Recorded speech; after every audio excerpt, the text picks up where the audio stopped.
En vrai, quand on en a parlé, je crois 2 semaines après, j'ai eu un match où genre, j'étais complètement libéré. C'était contre l'Union Saint-Gilloise carrément. Et aujourd'hui, c'est pour ça aujourd'hui je te remercie. Parce qu'aujourd'hui, Dieu merci, je suis totalement libéré. Et que si ce blocage il continue en permanence, prends un prépa mental. Il n'y a aucune honte.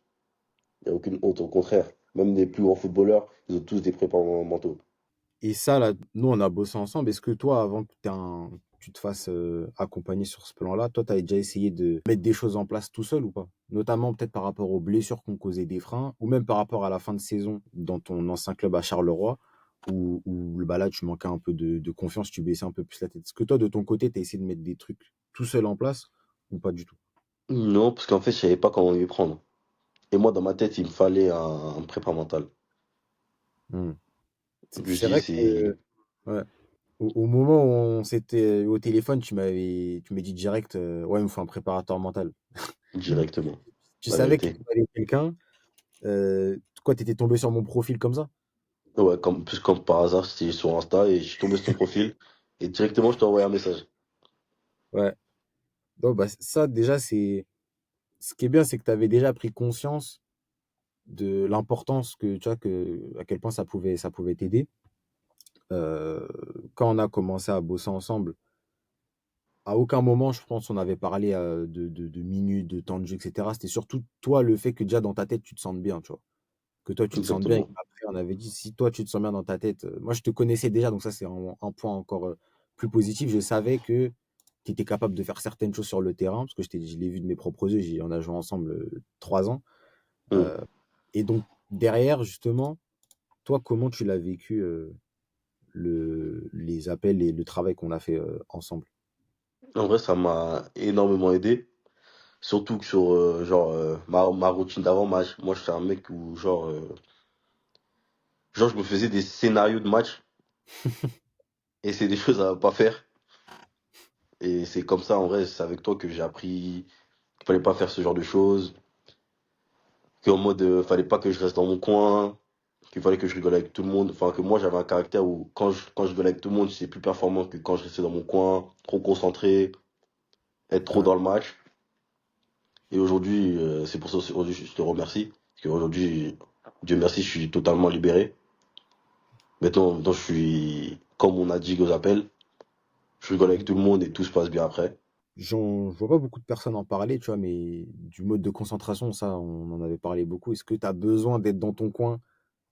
Et je sais plus, je t'avais donné des exemples, mais souvent je prends l'exemple des gens qui sont aux Jeux Olympiques, tu vois, qui font 100 mètres. Mm. Entre ceux qui parlent pas, qui regardent la caméra et qui sont dans leur truc, et ceux qui vont courir, qui font leur cinéma devant tout le monde, mais c'est pas qu'ils sont pas concentrés, c'est que eux, ils ont juste besoin de prendre l'énergie un peu partout. Toi, tu t'es rendu compte que, c'est vrai que les matchs où j'étais vraiment bon, c'est quand je rigolais avec les autres avant le match, que j'étais hyper C'est détendu, tout ça. ça.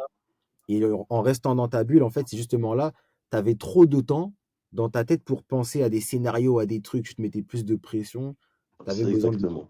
de ce truc-là. Alors, on n'a pas fait que ça, mais ça, déjà, dans ta Ça m'a routine, beaucoup aidé. où tu arrives, ça t'a beaucoup aidé. Ça m'a beaucoup, beaucoup aidé. Ça, c'est top. Au niveau du boulot qu'on a fait ensemble, au bout de combien de temps, à peu près, tu as vu qu'il y avait des résultats sur le terrain directement? En vrai, niveau mode de concentration, en vrai, quand on en a parlé, je crois 2 semaines après, j'ai eu un match où j'étais complètement libéré. C'était contre l'Union Saint-Gilloise carrément. Ok. Où genre j'avais fait une entrée où j'étais vraiment bien. Tout le monde me l'avait dit. Et c'est là que je me suis dit, ouais, en fait, ouais, faut que je sois comme ça. Et vraiment, m'a vraiment fait du bien. Carrément, je crois que je t'avais envoyé un message. Mhm. J'avais vu ce match-là, franchement, j'étais bien. J'ai fait un bon match. Et en vrai, ouais, je pense 2 semaines, hein, histoire de me mettre dans la tête. J'ai dit, je vais essayer la méthode que Mathis m'a donnée. Et franchement, ça a fonctionné. Ça, ça fait plaisir à entendre. Au niveau des changements, dans les faits, parce que là, tu parles beaucoup de comment toi tu te sens, dans les faits, est-ce qu'il y a des choses que peut-être en fin de saison dernière tu faisais pas, ou peu, et que là, maintenant, tu fais beaucoup plus? Ouais. En gros, avant, j'étais un mec, les 1 contre 1, si je le ratais, après, j'étais un mec qui avait que joué simple. qui Mhm. a fait en sorte de ne pas perdre le ballon. Et aujourd'hui, c'est une chose que maintenant, tu peux me rater 5 1 contre 1 dans les premières minutes. Et bien, je veux quand même jouer mes 1 contre 1 quoi qu'il arrive. Et aussi, j'étais un mec aussi qui était beaucoup trop altruiste. J'essayais toujours à faire la bonne passe au bon moment. Et alors que j'avais des situations où je pouvais frapper, marquer. Et maintenant, bah, je suis plus dans la situation où je vais essayer de marquer que de faire la passe. Parce que je sais que moi, ou genre dans ma situation, il y a beaucoup d'attaquants où eux vont plus tirer. Et même si je suis en bonne position, ils vont plus tirer que vouloir faire la passe. Donc je pense. Après, comme tu dis, c'est un sport collectif. Si je vois que la personne est vraiment bien placée pour que je lui mette, je vais lui mettre. Mais si je vois que j'ai la tentation de tirer et que la porte elle est ouverte, je vais le faire maintenant beaucoup plus qu'avant. Alors quoi qu'il arrive, avant, j'étais plus à chercher à faire la dernière passe. Ouais. Parce que ça, euh, on avait eu un appel dessus carrément.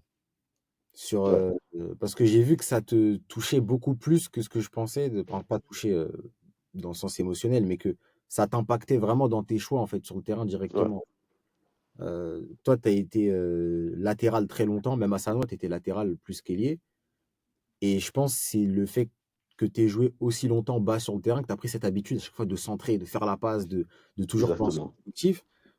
Et tu n'arrivais pas à switcher en te disant, bah là, je suis un ailier et c'est normal en fait que des fois, je doive tirer, tu vois. Je dois C'est tirer, mon rôle exactement. maintenant. Et Yes, en fait, on en avait parlé. Toi, alors toi, c'était pas que tu voulais pas l'être, c'est qu'en fait, à un moment donné, tu m'appelais, tu m'as dit, eh, Mathis, faut que je sois égoïste, mec. Tu m'avais dit ça, je me rappelle, tu m'avais dit, c'est ça. faut que je sois égoïste. Après, je t'ai dit, là, ça, c'est une erreur que les joueurs ils font souvent, c'est quand il y a un truc qui va pas, faut que j'aille à l'extrême opposé. Alors qu'en fait, on a vu, si tu vas à l'extrême opposé, c'est pas positif non plus. Tu vas faire des passes à personne. Exactement. Donc en fait, on a vu que ces deux concepts-là, là, ils sont pas forcément, ça vaut pas forcément le coup d'en parler. C'est juste, en soi, est-ce que j'ai fait un choix que je voulais faire? Est-ce que j'ai fait le choix en respectant le jeu? Et après, s'il y en a qui veulent mettre le mot égoïste, il y en a qui veulent mettre le mot altruiste, ils font ce qu'ils veulent. Mais si toi, tu estimes que le jeu, c'est de tirer, tu tires, et pas rentrer dans ce truc où peut-être les joueurs peuvent aller, peut-être toi-même, tu aurais été dans ce coup, même si tu sais que tu dois faire la passe, vu que tu veux être égoïste, là, tu la fais pas et tu joues perso. Là, Exactement. c'est Et en vrai, complètement moi, différent. avant qu'on ait eu notre appel, quand je t'ai dit, ouais, faut que je sois égoïste, moi, j'étais plus dans l'optique où, ouais, maintenant, en gros, faut que je tire. Et en gros, avec notre appel, toi, tu m'as fait comprendre qu'en gros, tu dois tirer, mais aussi, faut que tu penses aussi aux autres. Faut que tu ailles avoir l'entre-deux. Mhm.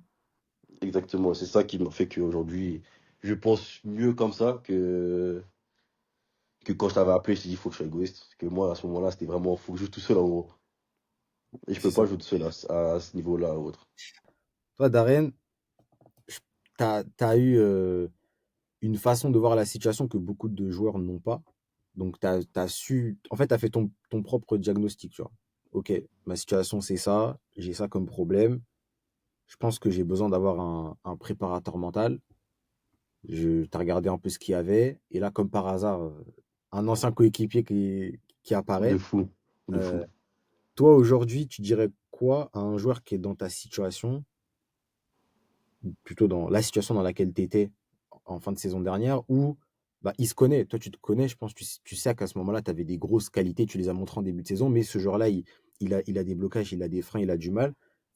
Qu'est-ce que toi, tu lui conseillerais grâce à ton expérience, là, maintenant?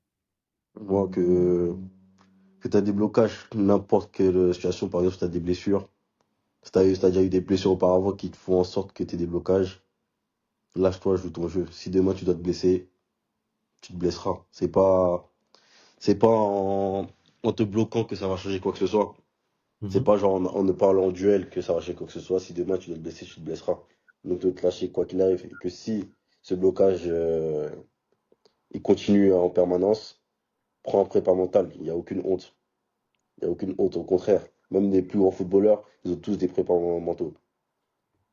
mhm. Donc en vrai, juste ne lâche pas. Si tu sais que tu as des grosses qualités, continue à te les mettre dans la tête. Mais lâche-toi sur le terrain quoi qu'il arrive. Fais-toi plaisir. Le football, c'est pour s'amuser et rien d'autre. Bah là, je pense que t'as bien. Ce qui est bien, c'est que t'as parlé des blessures pas mal, parce que c'est un truc qui. Ça, on n'en parle pas souvent, par contre. De la peur de se reblesser quand on reprend. Que finalement, j'ai vécu, hein, c'est souvent, même quand t'as peur de te blesser, que t'as plus de chances de Ça te blesser. revient. Ouais. Ça c'est bel et bien réel.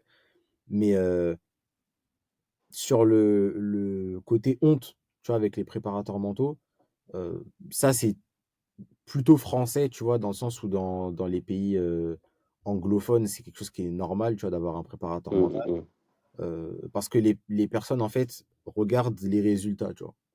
Ok, qu'est-ce que tu peux m'apporter, tu vois. Toi, on n'a pas bossé ensemble parce que t'aimes bien ma tête et on a joué 2 ans ensemble. Parce que tu sais que derrière, toi, qu'est-ce que Faut ça des peut résultats. t'apporter sur le terrain?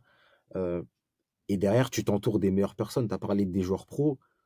Bon, aujourd'hui, ça commence vraiment à se développer, mais à un moment donné, si tu veux prétendre à jouer à un très haut niveau, c'est pas possible de travailler sur tous les trucs à côté. Et l'aspect mental, ce qui te fait avancer sur le terrain, tu le négliges. Ouais. Donc non, franchement, le boulot qu'on a fait ensemble, moi, j'ai été très content de bosser avec toi. C'est la première fois que je travaille avec un joueur avec qui j'ai joué. Hum. Au début, je me suis dit, comment ça va se passer? Est-ce que, tu vois, forcément, est-ce qu'il y aura le sérieux peut-être que les autres joueurs avec qui je travaille, ils ont? Parce que nous, on se connaît, tu vois, c'est une relation qui est peut-être un peu. Exactement, ouais. Mais dans l'ensemble, je trouve que ça, même pas dans l'ensemble, l'accompagnement de façon générale, euh, on a vraiment été capable de vraiment différencier au Le début de la professionnel. voilà, et le côté, voilà, on est dans la séance, on bosse, et de toute façon, les résultats, ils ont parlé Exactement. derrière, tu vois. Donc, franchement, moi, ça m'a fait plaisir de bosser avec toi. De toute façon, nous, Moi aussi. on reste en contact, surtout sur la fin de saison, parce que je pense qu'il va y avoir du mouvement.